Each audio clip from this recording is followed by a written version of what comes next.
Welcome back to the greatest audiobooks.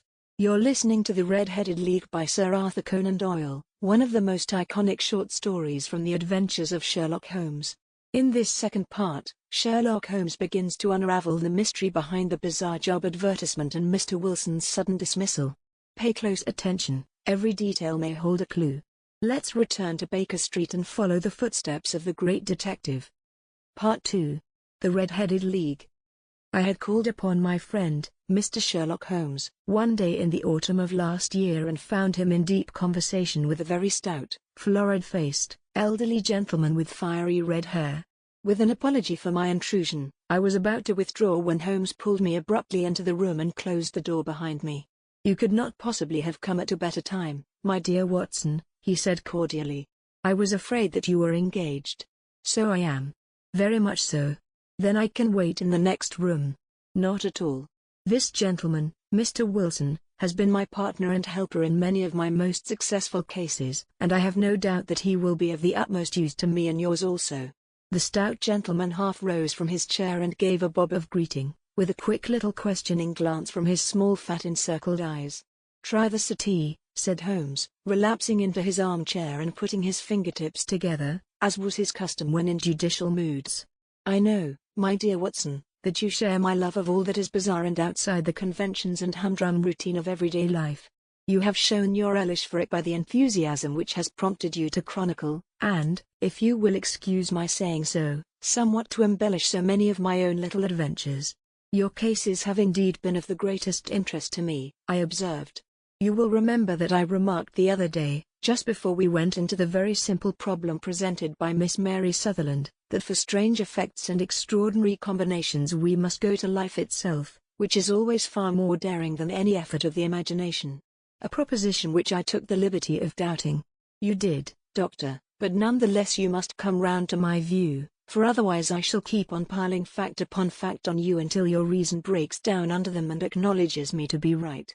Now, Mr. Jabez Wilson here has been good enough to call upon me this morning, and to begin a narrative which promises to be one of the most singular which I have listened to for some time. You have heard me remark that the strangest and most unique things are very often connected not with the larger but with the smaller crimes, and occasionally, indeed, where there is room for doubt whether any positive crime has been committed. As far as I have heard, it is impossible for me to say whether the present case is an instance of crime or not, but the course of events is certainly among the most singular that I have ever listened to. Perhaps, Mr. Wilson, you would have the great kindness to recommence your narrative. I ask you not merely because my friend Dr. Watson has not heard the opening part but also because the peculiar nature of the story makes me anxious to have every possible detail from your lips.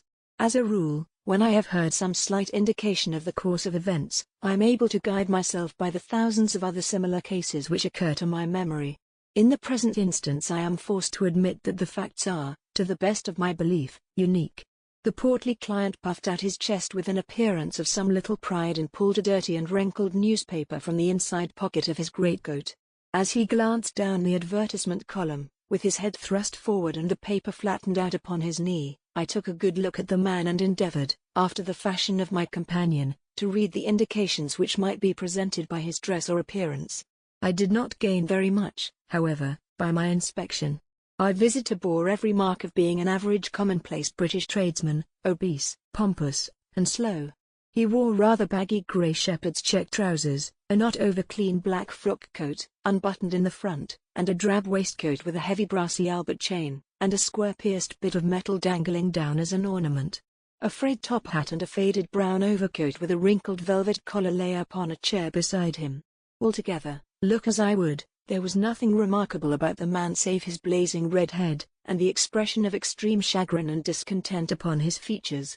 Sherlock Holmes' quick eye took in my occupation, and he shook his head with a smile as he noticed my questioning glances.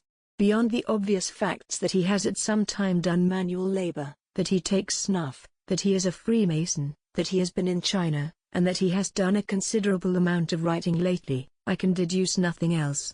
Mr. Jabez Wilson started up in his chair, with his forefinger upon the paper, but his eyes upon my companion.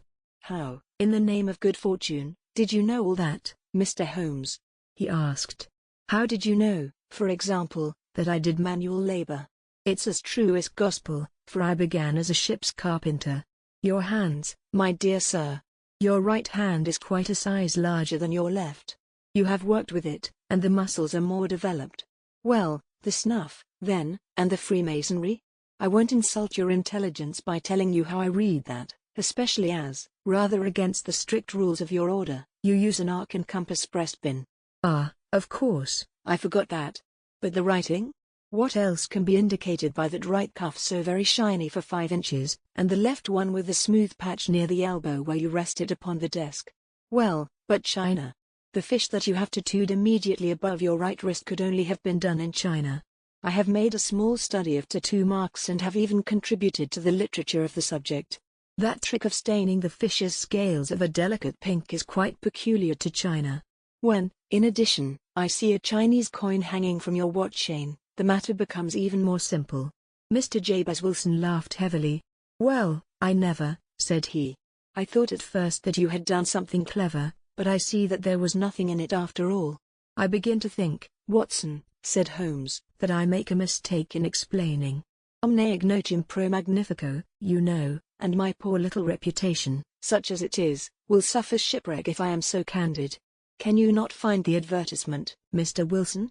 Yes, I have got it now, he answered with his thick red finger planted halfway down the column. Here it is. This is what began it all. You just read it for yourself, sir. I took the paper from him and read as follows. To the Red-Headed League, on account of the bequest of the late Ezekiah Hopkins, of Lebanon, Pennsylvania, USA, there is now another vacancy open which entitles a member of the League to a salary of £4 a week for purely nominal services.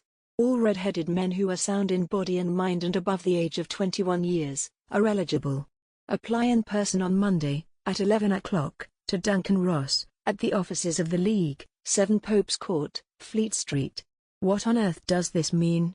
I ejaculated after I had twice read over the extraordinary announcement. Holmes chuckled and wriggled in his chair, as was his habit when in high spirits. It is a little off the beaten track, isn't it? Said he. And now, Mr. Wilson, off you go at scratch and tell us all about yourself, your household, and the effect which this advertisement had upon your fortunes. You will first make a note, Doctor, of the paper and the date. It is the Morning Chronicle of April 27, 1890. Just 2 months ago. Very good. Now, Mr. Wilson? Well, it is just as I have been telling you, Mr. Sherlock Holmes, said Jabez Wilson, mopping his forehead. I have a small pawnbroker's business at Coburg Square, near the city. It's not a very large affair, and of late years it has not done more than just give me a living. I used to be able to keep 2 assistants, but now I only keep 1, and I would have a job to pay him but that he is willing to come for half wages so as to learn the business. What is the name of this obliging youth? Asked Sherlock Holmes. His name is Vincent Spaulding, and he's not such a youth, either. It's hard to say his age.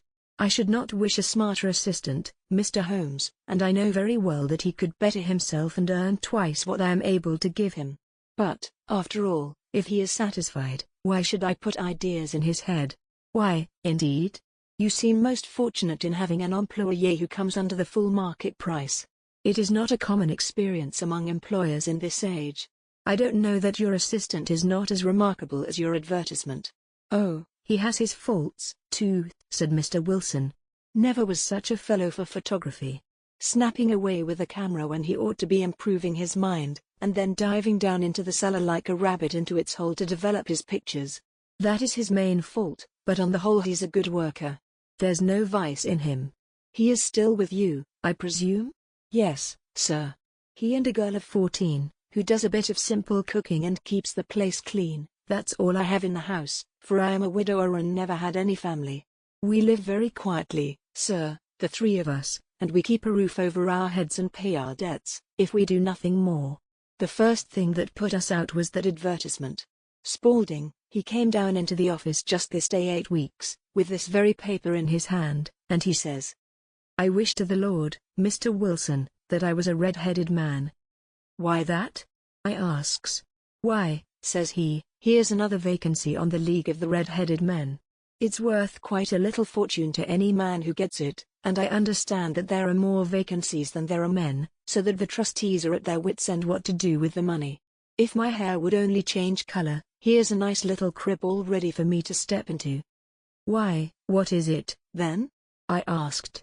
"You see, Mr. Holmes, I am a very stay-at-home man, and as my business came to me instead of my having to go to it, I was often weeks on end without putting my foot over the doormat. In that way I didn't know much of what was going on outside, and I was always glad of a bit of news." "Have you never heard of the League of the Red-Headed Men?" he asked with his eyes open. "Never." "Why, I wonder at that, for you are eligible yourself for one of the vacancies." "And what are they worth?" I asked.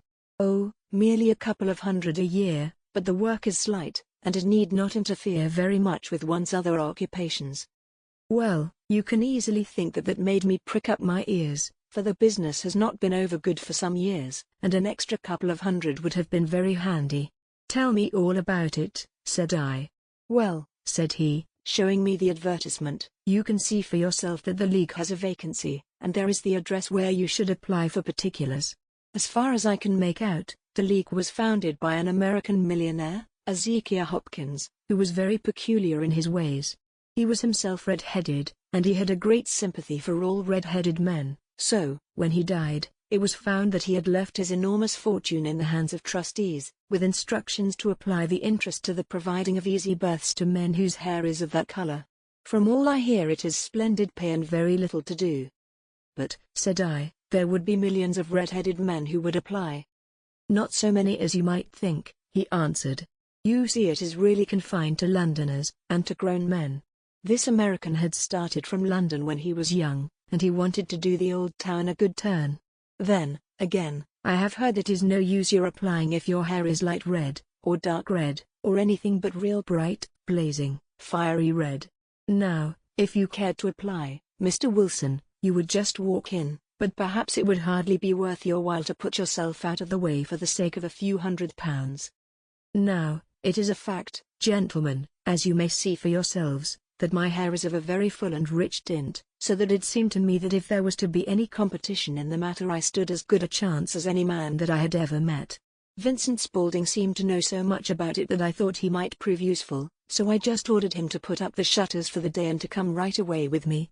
He was very willing to have a holiday, so we shut the business up and started off for the address that was given us in the advertisement. I never hope to see such a sight as that again, Mr. Holmes. From north, south, east, and west every man who had a shade of red in his hair had tramped into the city to answer the advertisement. Fleet Street was choked with red-headed folk, and Pope's Court looked like a coster's orange barrow. I should not have thought there were so many in the whole country as were brought together by that single advertisement. Every shade of color they were: straw, lemon, orange, brick, Irish setter, liver, clay, but, as Spaulding said, there were not many who had the real vivid flame-colored tint. When I saw how many were waiting, I would have given it up in despair, but Spaulding would not hear of it. How he did it I could not imagine, but he pushed and pulled and butted until he got me through the crowd, and right up to the steps which led to the office. There was a double stream upon the stair, some going up in hope, and some coming back dejected, but we wedged in as well as we could and soon found ourselves in the office. "Your experience has been a most entertaining one," remarked Holmes as his client paused and refreshed his memory with a huge pinch of snuff. "Pray continue your very interesting statement." There was nothing in the office but a couple of wooden chairs and a deal table, behind which sat a small man with a head that was even redder than mine. He said a few words to each candidate as he came up, and then he always managed to find some fault in them which would disqualify them. Getting a vacancy did not seem to be such a very easy matter, after all. However, when our turn came the little man was much more favorable to me than to any of the others, and he closed the door as we entered, so that he might have a private word with us. "This is Mr. Jabez Wilson," said my assistant, "and he is willing to fill a vacancy in the League." "And he is admirably suited for it," the other answered. "He has every requirement. I cannot recall when I have seen anything so fine." He took a step backward, cocked his head on one side, and gazed at my hair until I felt quite bashful. Then suddenly he plunged forward, wrung my hand, and congratulated me warmly on my success. "It would be injustice to hesitate," said he.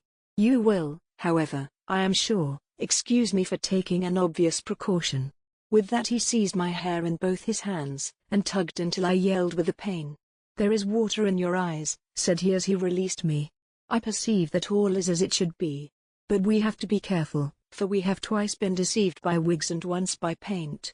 I could tell you tales of cobbler's wax which would disgust you with human nature." He stepped over to the window and shouted through it at the top of his voice that the vacancy was filled. A groan of disappointment came up from below, and the folk all trooped away in different directions until there was not a red head to be seen except my own and that of the manager. "My name," said he, "is Mr. Duncan Ross, and I am myself one of the pensioners upon the fund left by our noble benefactor. Are you a married man, Mr. Wilson? Have you a family?" I answered that I had not. His face fell immediately. "Dear me," he said gravely, "that is very serious indeed. I am sorry to hear you say that. The fund was, of course, for the propagation and spread of the redheads as well as for their maintenance. It is exceedingly unfortunate that you should be a bachelor." My face lengthened at this, Mr. Holmes, for I thought that I was not to have the vacancy after all, but after thinking it over for a few minutes he said that it would be all right. "In the case of another," said he, "the objection might be fatal, but we must stretch a point in favor of a man with such a head of hair as yours. When shall you be able to enter upon your new duties?" "Well, it is a little awkward, for I have a business already," said I. "Oh, never mind about that, Mr. Wilson," said Vincent Spaulding. "I should be able to look after that for you." "What would be the hours?" I asked. 10 to 2. "Now a pawnbroker's business is mostly done of an evening, Mr. Holmes, especially Thursday and Friday evening, which is just before payday, so it would suit me very well to earn a little in the mornings. Besides, I knew that my assistant was a good man, and that he would see to anything that turned up." "That would suit me very well," said I. "And the pay?" "Is £4 a week." "And the work?" "Is purely nominal." "What do you call purely nominal?" "Well, you have to be in the office, or at least in the building, the whole time. If you leave, you forfeit your whole position forever. The will is very clear upon that point. You don't comply with the conditions if you budge from the office during that time." "It's only 4 hours a day, and I should not think of leaving," said I. "No excuse will avail," said Mr. Duncan Ross, "neither sickness nor business nor anything else. There you must stay, or you lose your billet." "And the work?" "Is to copy out the Encyclopedia Britannica. There is the first volume of it in that press. You must find your own ink, pens, and blotting paper, but we provide this table and chair. Will you be ready tomorrow?" "Certainly," I answered. "Then, goodbye, Mr. Jabez Wilson, and let me congratulate you once more on the important position which you have been fortunate enough to gain." He bowed me out of the room and I went home with my assistant, hardly knowing what to say or do. I was so pleased at my own good fortune. Well, I thought over the matter all day, and by evening I was in low spirits again, for I had quite persuaded myself that the whole affair must be some great hoax or fraud, though what its object might be I could not imagine. It seemed altogether past belief that anyone could make such a will, or that they would pay such a sum for doing anything so simple as copying out the Encyclopedia Britannica. Vincent Spaulding did what he could to cheer me up, but by bedtime I had reasoned myself out of the whole thing. However, in the morning I determined to have a look at it anyhow, so I bought a penny bottle of ink, and with a quill pen, and 7 sheets of foolscap paper, I started off for Pope's Court. Well, to my surprise and delight, everything was as right as possible. The table was set out ready for me, and Mr. Duncan Ross was there to see that I got fairly to work. He started me off upon the letter A, and then he left me, but he would drop in from time to time to see that all was right with me. At 2 o'clock he bade me good day, complimented me upon the amount that I had written, and locked the door of the office after me. This went on day after day, Mr. Holmes, and on Saturday the manager came in and planked down 4 golden sovereigns for my week's work. It was the same next week, and the same the week after. Every morning I was there at 10, and every afternoon I left at 2. By degrees Mr. Duncan Ross took to coming in only once of a morning, and then, after a time, he did not come in at all. Still, of course, I never dared to leave the room for an instant, for I was not sure when he might come, and the billet was such a good one, and suited me so well, that I would not risk the loss of it. 8 weeks passed away like this, and I had written about abbots and archery and armor and architecture and Attica, and hoped with diligence that I might get on to the B's before very long. It cost me something in foolscap, and I had pretty nearly filled a shelf with my writings. And then suddenly the whole business came to an end. To an end? Yes, sir. And no later than this morning. I went to my work as usual at 10 o'clock, but the door was shut and locked, with a little square of cardboard hammered onto the middle of the panel with a tack. Here it is, and you can read for yourself. He held up a piece of white cardboard about the size of a sheet of notepaper. It read in this fashion. The Red-Headed League is dissolved. October 9, 1890. Sherlock Holmes and I surveyed this curt announcement and the rueful face behind it, until the comical side of the affair so completely overtopped every other consideration that we both burst out into a roar of laughter. "I cannot see that there is anything very funny," cried our client, flushing up to the roots of his flaming head. "If you can do nothing better than laugh at me, I can go elsewhere." "No, no," cried Holmes, shoving him back into the chair from which he had half risen. "I really wouldn't miss your case for the world. It is most refreshingly unusual. But there is, if you will excuse my saying so, something just a little funny about it. Pray what steps did you take when you found the card upon the door?" "I was staggered, sir. I did not know what to do. Then I called at the offices round, but none of them seemed to know anything about it. Finally, I went to the landlord, who is an accountant living on the ground floor, and I asked him if he could tell me what had become of the Red-Headed League. He said that he had never heard of any such body. Then I asked him who Mr. Duncan Ross was. He answered that the name was new to him." "Well," said I, "the gentleman at number 4. "What, the red-headed man?" "Yes." "Oh," said he, "his name was William Morris.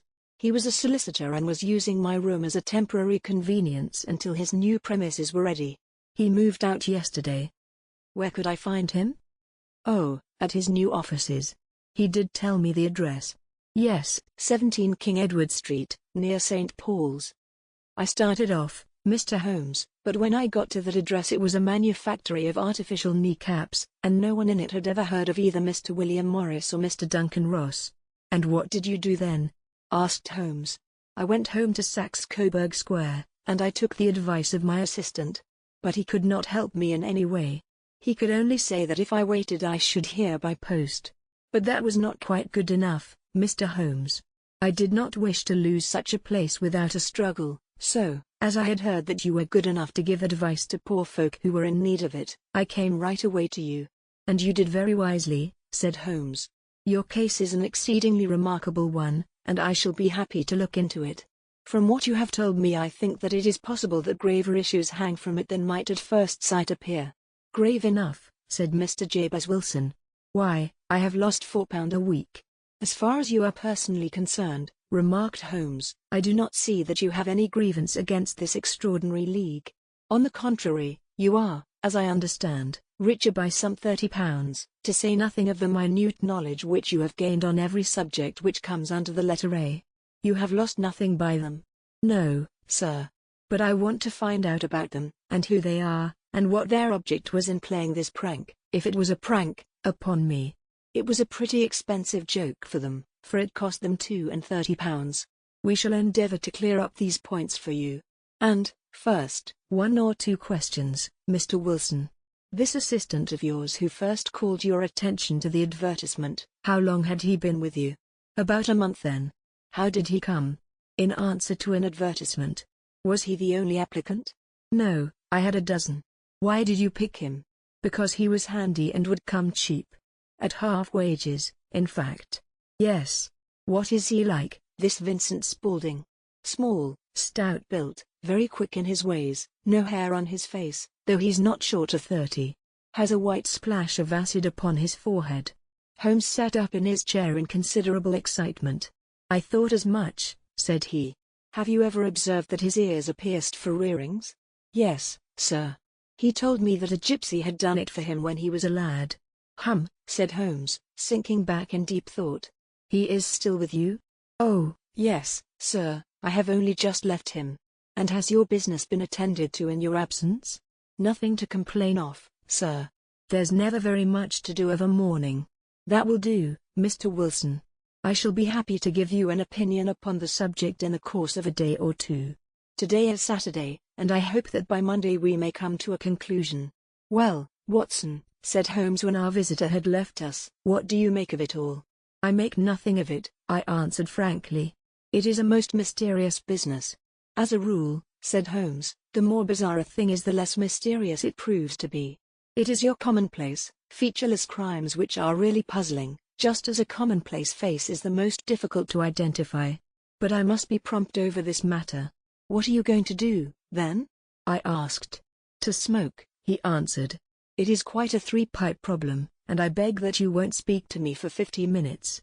He curled himself up in his chair, with his thin knees drawn up to his hawk-like nose, and there he sat with his eyes closed and his black clay pipe thrusting out like the bill of some strange bird.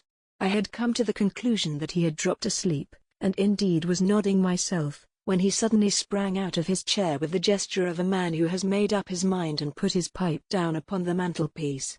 "Sarasate plays at the St. James's Hall this afternoon," he remarked. "What do you think, Watson? Could your patients spare you for a few hours?" "I have nothing to do today. My practice is never very absorbing." "Then put on your hat and come. I am going through the city first, and we can have some lunch on the way. I observe that there is a good deal of German music on the program, which is rather more to my taste than Italian or French. It is introspective, and I want to introspect. Come along." We travelled by the underground as far as Aldersgate, and a short walk took us to Saxe-Coburg Square, the scene of the singular story which we had listened to in the morning. It was a poky, little, shabby genteel place, where 4 lines of dingy 2-storied brick houses looked out into a small railed-in enclosure, where a lawn of weedy grass and a few clumps of faded laurel bushes made a hard fight against a smoke-laden and uncongenial atmosphere. 3 gilt balls and a brown board with Jabez Wilson in white letters, upon a corner house, announced the place where our red-headed client carried on his business. Sherlock Holmes stopped in front of it with his head on one side and looked it all over, with his eyes shining brightly between puckered lids. Then he walked slowly up the street, and then down again to the corner, still looking keenly at the houses. Finally he returned to the pawnbroker's, and, having thumped vigorously upon the pavement with his stick 2 or 3 times, he went up to the door and knocked. It was instantly opened by a bright-looking, clean-shaven young fellow, who asked him to step in. "Thank you," said Holmes. "I only wished to ask you how you would go from here to the Strand." "3rd right, 4th left," answered the assistant promptly, closing the door. "Smart fellow, that," observed Holmes as we walked away. "He is, in my judgment, the 4th smartest man in London, and for daring I am not sure that he has not a claim to be 3rd. I have known something of him before." "Evidently," said I, "Mr. Wilson's assistant counts for a good deal in this mystery of the Red-Headed League. I am sure that you inquired your way merely in order that you might see him." "Not him." "What then?" "The knees of his trousers." "And what did you see?" "What I expected to see." "Why did you beat the pavement?" "My dear doctor, this is a time for observation, not for talk. We are spies in an enemy's country. We know something of Saxe-Coburg Square. Let us now explore the parts which lie behind it." The road in which we found ourselves as we turned round the corner from the retired Saxe-Coburg Square presented as great a contrast to it as the front of a picture does to the back. It was one of the main arteries which conveyed the traffic of the city to the north and west. The roadway was blocked with the immense stream of commerce flowing in a double tide inward and outward, while the footpaths were black with the hurrying swarm of pedestrians. It was difficult to realize as we looked at the line of fine shops and stately business premises that they really abutted on the other side upon the faded and stagnant square which we had just quitted. "Let me see," said Holmes, standing at the corner and glancing along the line. "I should like just to remember the order of the houses here. It is a hobby of mine to have an exact knowledge of London. There is Mortimer's, the tobacconist, the little newspaper shop, the Coburg branch of the City and Suburban Bank, the vegetarian restaurant, and McFarlane's carriage building depot. That carries us right on to the other block. And now, doctor, we've done our work, so it's time we had some play. A sandwich and a cup of coffee, and then off to Violin Land, where all is sweetness and delicacy and harmony, and there are no red-headed clients to vex us with their conundrums." My friend was an enthusiastic musician, being himself not only a very capable performer but a composer of no ordinary merit.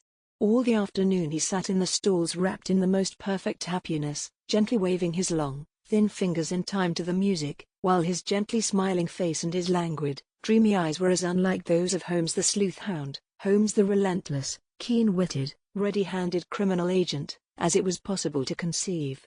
In his singular character the dual nature alternately asserted itself, and his extreme exactness and astuteness represented, as I have often thought, the reaction against the poetic and contemplative mood which occasionally predominated in him.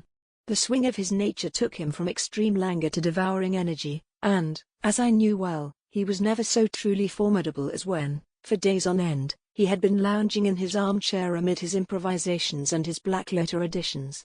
Then it was that the lust of the chase would suddenly come upon him, and that his brilliant reasoning power would rise to the level of intuition, until those who were unacquainted with his methods would look askance at him as on a man whose knowledge was not that of other mortals. When I saw him that afternoon so enwrapped in the music at St. James's Hall, I felt that an evil time might be coming upon those whom he had set himself to hunt down. "You want to go home, no doubt, Doctor," he remarked as we emerged. "Yes, it would be as well. And I have some business to do which will take some hours. This business at Coburg Square is serious." "Why serious?" "A considerable crime is in contemplation. I have every reason to believe that we shall be in time to stop it. But today being Saturday rather complicates matters. I shall want your help tonight." "At what time?" 10 will be early enough. I shall be at Baker Street at 10. "Very well. And, I say, Doctor, there may be some little danger, so kindly put your army revolver in your pocket." He waved his hand, turned on his heel, and disappeared in an instant among the crowd. I trust that I am not more dense than my neighbors, but I was always oppressed with a sense of my own stupidity in my dealings with Sherlock Holmes. Here I had heard what he had heard, I had seen what he had seen, and yet from his words it was evident that he saw clearly not only what had happened but what was about to happen, while to me the whole business was still confused and grotesque. As I drove home to my house in Kensington I thought over it all, from the extraordinary story of the red-headed copier of the encyclopedia down to the visit to Coburg Square, and the ominous words with which he had parted from me. What was this nocturnal expedition, and why should I go armed? Where were we going, and what were we to do? I had the hint from Holmes that this smooth-faced pawnbroker's assistant was a formidable man, a man who might play a deep game. I tried to puzzle it out, but gave it up in despair and set the matter aside until night should bring an explanation. It was 9:15 when I started from home and made my way across the park, and so through Oxford Street to Baker Street. 2 hansoms were standing at the door, and as I entered the passage I heard the sound of voices from above. On entering his room, I found Holmes in animated conversation with 2 men, one of whom I recognized as Peter Jones, the official police agent, while the other was a long, thin, sad-faced man, with a very shiny hat and oppressively respectable frock coat. "Ha! Our party is complete," said Holmes, buttoning up his pea jacket and taking his heavy hunting crop from the rack. "Watson, I think you know Mr. Jones, of Scotland Yard? Let me introduce you to Mr. Merriweather, who is to be our companion in tonight's adventure. We're hunting in couples again, Doctor, you see," said Jones in his consequential way. "Our friend here is a wonderful man for starting a chase. All he wants is an old dog to help him to do the running down." "I hope a wild goose may not prove to be the end of our chase," observed Mr. Merriweather gloomily. "You may place considerable confidence in Mr. Holmes, sir," said the police agent loftily. "He has his own little methods, which are, if you won't mind my saying so, just a little too theoretical and fantastic, but he has the makings of a detective in him. It is not too much to say that once or twice, as in that business of the Charlotte murder and the Agra treasure, he has been more nearly correct than the official force." "Oh, if you say so, Mr. Jones, it is all right," said the stranger with deference. "Still, I confess that I miss my rubber. It is the first Saturday night for 27 years that I have not had my rubber."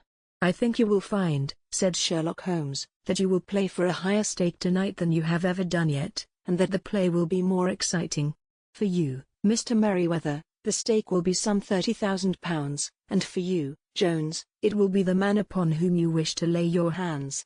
John Clay, the murderer, thief, smasher, and forger. He's a young man, Mr. Merriweather, but he is at the head of his profession, and I would rather have my bracelets on him than on any criminal in London. He's a remarkable man, is young John Clay. His grandfather was a royal duke, and he himself has been to Eton and Oxford. His brain is as cunning as his fingers, and though we meet signs of him at every turn, we never know where to find the man himself. He'll crack a crib in Scotland one week, and be raising money to build an orphanage in Cornwall the next. I've been on his track for years and have never set eyes on him yet. I hope that I may have the pleasure of introducing you tonight. I've had 1 or 2 little turns also with Mr. John Clay, and I agree with you that he is at the head of his profession.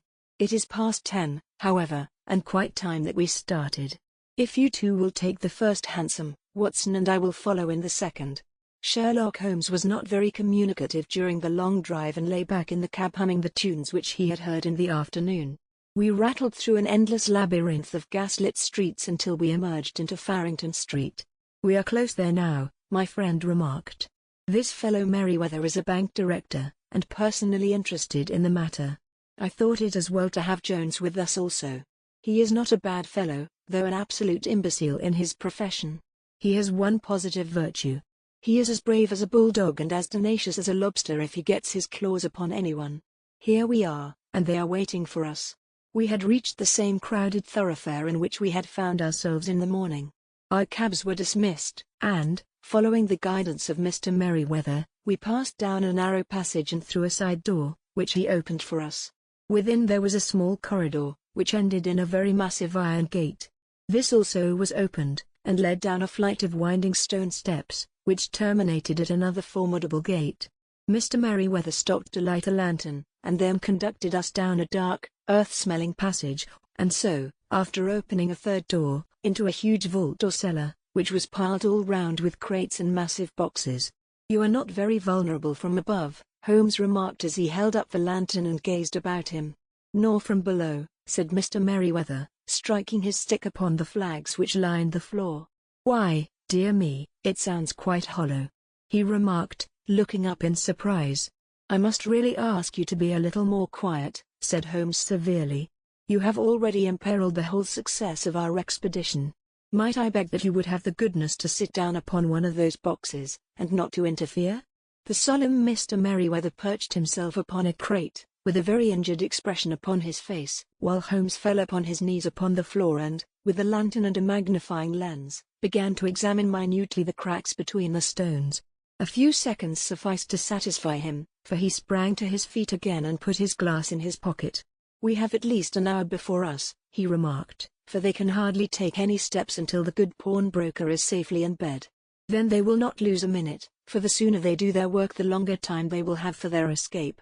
We are at present, Doctor, as no doubt you have divined, in the cellar of the City branch of one of the principal London banks. Mr. Merryweather is the chairman of directors, and he will explain to you that there are reasons why the more daring criminals of London should take a considerable interest in this cellar at present." "It is our French gold," whispered the director. "We have had several warnings that an attempt might be made upon it." "Your French gold?" "Yes. We had occasion some months ago to strengthen our resources and borrowed for that purpose 30,000 Napoleons from the Bank of France. It has become known that we have never had occasion to unpack the money, and that it is still lying in our cellar. The crate upon which I sit contains 2,000 Napoleons packed between layers of lead foil. Our reserve of bullion is much larger at present than is usually kept in a single branch office, and the directors have had misgivings upon the subject." "Which were very well justified," observed Holmes. "And now it is time that we arranged our little plans. I expect that within an hour matters will come to a head. In the meantime, Mr. Merryweather, we must put the screen over that dark lantern." "And sit in the dark?" "I am afraid so. I had brought a pack of cards in my pocket, and I thought that, as we were a party carry, you might have your rubber after all. But I see that the enemy's preparations have gone so far that we cannot risk the presence of a light. And, first of all, we must choose our positions. These are daring men, and though we shall take them at a disadvantage, they may do us some harm unless we are careful. I shall stand behind this crate, and you conceal yourselves behind those. Then, when I flash a light upon them, close in swiftly. If they fire, Watson, have no compunction about shooting them down." I placed my revolver, cocked, upon the top of the wooden case behind which I crouched. Holmes shot the slide across the front of his lantern and left us in pitch darkness, such an absolute darkness as I have never before experienced. The smell of hot metal remained to assure us that the light was still there, ready to flash out at a moment's notice. To me, with my nerves worked up to a pitch of expectancy, there was something depressing and subduing in the sudden gloom, and in the cold dank air of the vault. "They have but one retreat," whispered Holmes. "That is back through the house into Saxe-Coburg Square. I hope that you have done what I asked you, Jones? I have an inspector and 2 officers waiting at the front door. Then we have stopped all the holes.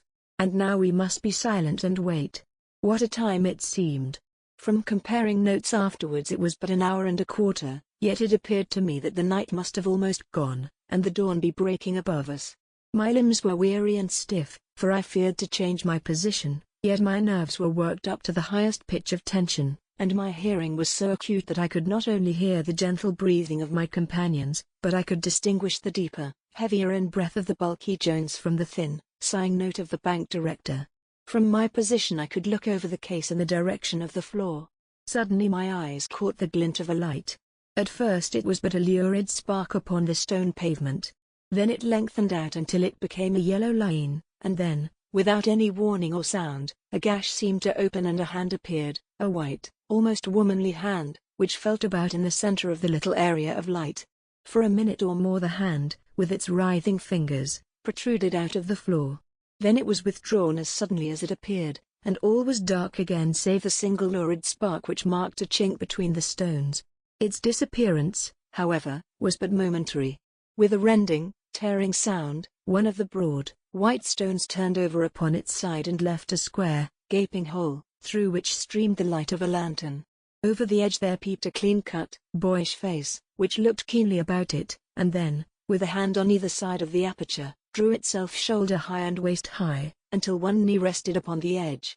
In another instant he stood at the side of the hole and was hauling after him a companion, lithe and small like himself, with a pale face and a shock of very red hair. "It's all clear," he whispered. "Have you the chisel and the bags? Great Scott! Jump, Archie, jump, and I'll swing for it." Sherlock Holmes had sprung out and seized the intruder by the collar. The other dived down the hole, and I heard the sound of rending cloth as Jones clutched at his skirts. The light flashed upon the barrel of a revolver, but Holmes' hunting crop came down on the man's wrist, and the pistol clinked upon the stone floor. "It's no use, John Clay," said Holmes blandly. "You have no chance at all." "So I see," the other answered with the utmost coolness. "I fancy that my pal is all right, though I see you have got his coat-tails." "There are 3 men waiting for him at the door," said Holmes. "Oh, indeed. You seem to have done the thing very completely. I must compliment you." "And are you?" Holmes answered. "Your red-headed idea was very new and effective." "You'll see your pal again presently," said Jones. "He's quicker at climbing down holes than I am. Just hold out while I fix the derbies." "I beg that you will not touch me with your filthy hands," remarked our prisoner as the handcuffs clattered upon his wrists. "You may not be aware that I have royal blood in my veins. Have the goodness, also, when you address me always to say sir and please." "All right," said Jones with a stare and a snigger. "Well, would you please, sir, march upstairs, where we can get a cab to carry your highness to the police station." "That is better," said John Clay serenely. He made a sweeping bow to the 3 of us and walked quietly off in the custody of the detective. "Really, Mr. Holmes," said Mr. Merriweather as we followed them from the cellar, "I do not know how the bank can thank you or repay you. There is no doubt that you have detected and defeated in the most complete manner one of the most determined attempts at bank robbery that have ever come within my experience." "I have had 1 or 2 little scores of my own to settle with Mr. John Clay," said Holmes.